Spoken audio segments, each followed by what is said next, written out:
Alright so guys okay so guys आज मैं देखने वाला होगा दानिश भाई का वीडियो गाइस। और दानिश भाई का पता है गाइस इंडियन का नंबर 1 ब्लॉगर। और हमारे पास दानिश भाई नहीं गाइस, पता है सब लोगों को गाइस।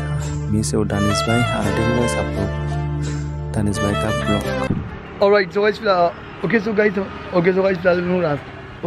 फिलहाल हम लोग रास्ते में थे एंड रास्ते में मुझे शॉप दिखी जहाँ पर आई मीन मिट्टी के सामान मिलते हैं, मिट्टी के। तो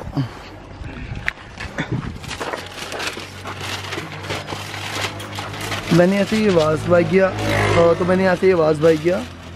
और बाकी सारे आइटम्स के अंदर रैप है पेपर के अंदर, जो कि इस शॉप से लिया पता नहीं।